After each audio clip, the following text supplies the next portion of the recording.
I managed to find a really strange Nintendo DS game. This game never made it outside of Japan, so you've probably never heard of it. And I'm quite confused as to why it never did make it out of Japan, because it's a really fascinating little game. So it's called Slide Adventure MagKid. And then on the back, just down here, it says subscribe to this channel. I've managed to find a boxed example, which is really cool, and I got this from Sendico, the Japanese proxy service. I'll leave a link to that in the description below if you want to find some weird Japanese stuff like this. So it's a very lovely example with the game and the little peripheral accessory that is needed to play this game, and then inside you have all the manuals and the information sheets and all the rest of it. All very lovely stuff. A little Club Nintendo card. So here is the game. We don't really need to look too much at the physical thing itself. We're going to plug it in just a moment.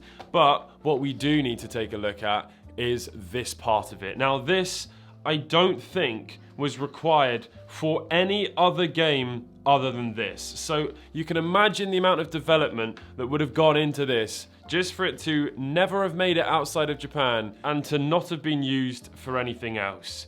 This is a shining white example. It's absolutely glorious. I do have another one that is proper stale yellow, so this is a very nice thing. And you can see there, it's a very strange shape. So you've got this little rubber part here, some sort of a Game Boy cartridge thing here, a disc in the middle, and then when you flip it over, a mouse. This video has been sponsored by PCBWay. As well as offering a manufacturing service for every type of PCB you can imagine, they offer 3D printing, CNC machining, injection molding, and sheet metal fabrication. I had a Game Boy kiosk missing some metal components, and they were able to manufacture new ones for me. This was using their sheet metal fabrication service. Or if you want to just try your hand at some 3D printing stuff without committing to a whole 3D printer, they offer that too. Check out PCBWay through the link in the description below. Now the Nintendo Switch 2 has just come out, and it's awesome because it has that Joy-Con mouse thing. Obviously, this isn't the first mouse accessory for a Nintendo product. We did actually have a physical mouse for the Super Nintendo, but this is a very unique way of interacting with your game. So let me just grab the world's ugliest Nintendo DS Lite, which is a fake Pokemon shell in this, I don't know, sort of urine yellow, slightly dehydrated urine yellow. It's pretty nasty, but it will do the trick. So let's take out the Game Boy Advance cover, take our little DS game, plug that in, and then I'll show you how this looks. So it actually acts as a sort of stand, which is quite cool. When you turn it on, we're going to be greeted as per usual, but then down here, it's gonna say, what does it say? There is a DS option pack inserted, so we can't do anything with that, but that's what it looks like when there's an accessory plugged into the bottom, like Guitar Hero and that sort of thing. So I have moved the camera so that we can actually film this. I've got no other way of showing you this because my Capture DS is a 3DS, which obviously doesn't have the Game Boy cartridge slot in the bottom. So this is the only way we can do it. I'm gonna make it work, but let's just watch the intro, which gives us the backstory to this game.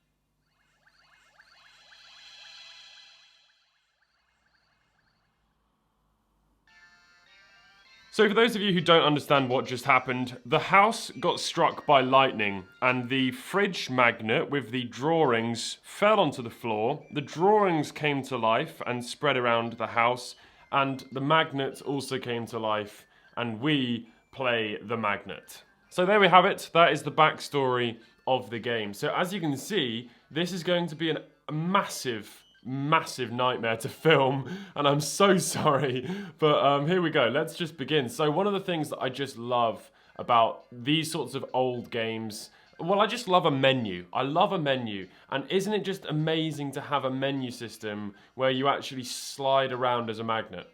Isn't that just so cool? And you can see here, this is working beautifully. It does only work on a select amount of surfaces. It doesn't seem to work very well on anything white. It doesn't seem to work very well on anything super black. So I've got this green mouse pad here, and that seems to be doing a great job. So we can have a look here. We've got single, battle, and we've got options. This is so that we can turn off the music, which we want. And there's another one which is for the rumble, which is actually really cool because there's a rumble built into this, which means that as you hit objects, you really feel like you've actually, you know, can you hear that? Okay, so let's go over to single player.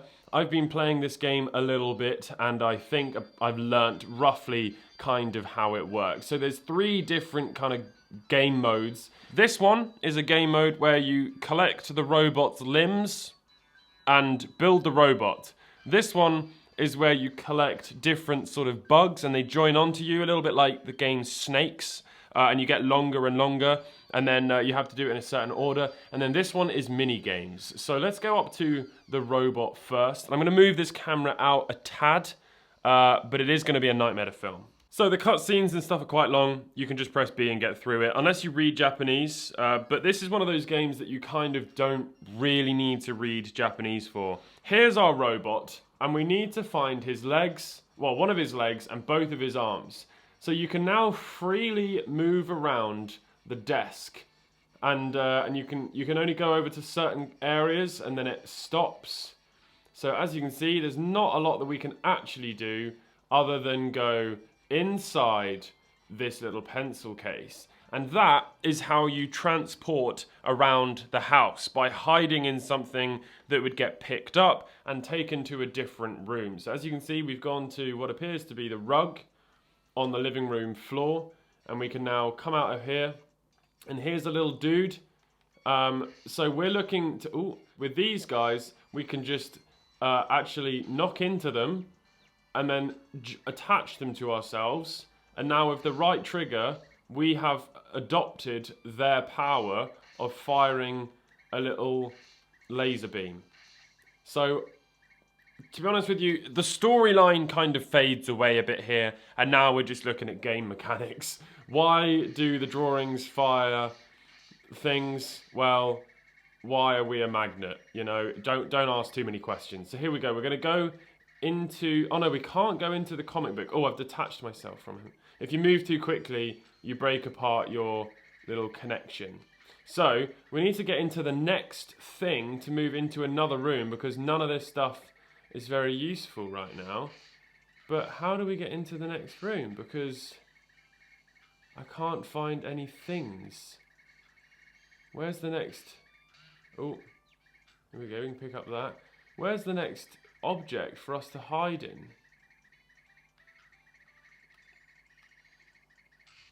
Oh no, we found a limb. Okay, there was a limb in this room. So now we can go back over here, put it inside the pencil case, press B, and then it takes us back. Here you go, you bring the leg, oh no, that's the arm actually, there we go. You bring the arm back to the robot, and we have achieved our first thing. So, there's nothing else here still, so we're going to have to go back into the pencil case. Now, you'll see that one of the earlier things, here's the comic book is now open, the bag is still standing upright, so we can't get into there, so that means we're going into the comic book. I mean, it's a pretty fun game. There is a time element to it as well, and as you get further and further on into the game, things get a little bit harder. As you can see, there's a HP bar here as well. There's also some boss fights, which I'm yet to actually get to. Maybe I'll see if I can, and then I can show you. Oh look, here we go. So one of the limbs is being taken away by a little creature, so now we can get that back and take it back to the robot. So there's our final limb. We're going to grab that, and we're going to take that back. And here we go. The leg is back. How do we get the leg on? There we have it. Done. The robot has been built. So there we go. That is the first game mode. This next game mode is a game mode where basically you have to build your little magnet trail in a very specific way. So you go around and you collect different enemies and you become a very specific sort of trail. I'll show you that in just a second. And then you go back to where you came from, which was the sketchbook, and then the game ends. I'll show you that in just a second. But I just went to show you that, and it was actually a boss fight. So I navigated around the different rooms by going into various different objects, and then we eventually ended up at the dressing table, which was a part of the cutscene from the intro to this game. And then on the dressing table was a series of drawers with bears on them. The bears became evil, and then we had to fight them. Uh-oh. I think we're in a boss fight. Oh, the bears are coming to life and they're evil. They're definitely evil. Right, I'm gonna... Ah, okay, so here we go. So what we're doing is basically waiting for... Oh no, we're waiting for the drawers to open, and then we can charge into the drawer, and that hurts the bear. But we also need to not get hit by too many things. Okay. Look at that. The boss is half HP. The boss is half HP.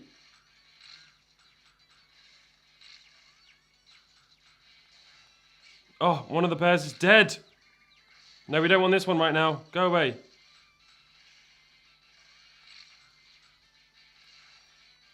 This is well hard. Nice. Another bear is dead. Another bear is dead. I hate these wretched bears.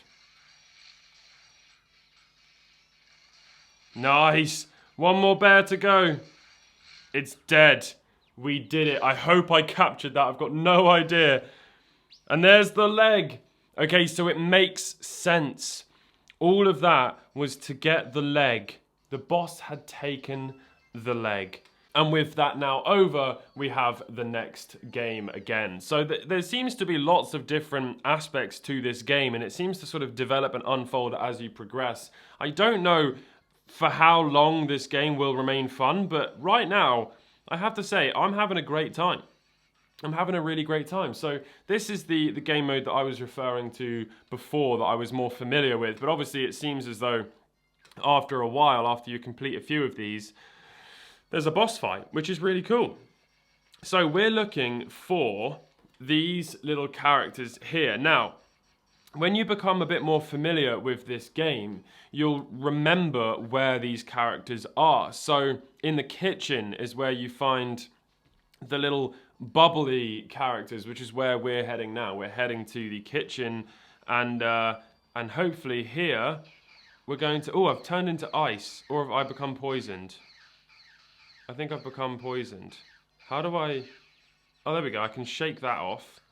So there we have it. I don't know what just happened, but I just became poisoned. It was probably that little screen that was in Japanese at the start, which told us exactly what happened. But as you can see, I've now become 3 of the 5 things that we need to be to complete this level. So I'm now going to wander around the house and find the next 2 things. Here they are. This is where we need to be. Give me that back. Right, so these ones are quite interesting. You have to attack them from behind, otherwise they charge at you and then hurt you. So there we have it. We are now complete, which means we can make our way back to the original drawing.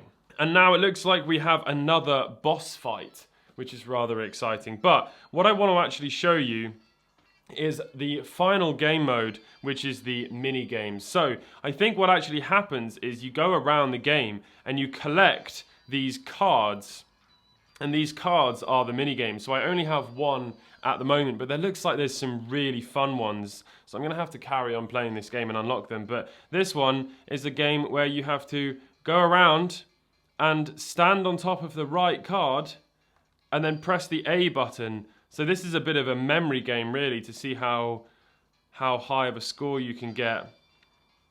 King of Spades. Where's that one? There it is. 8 of spades.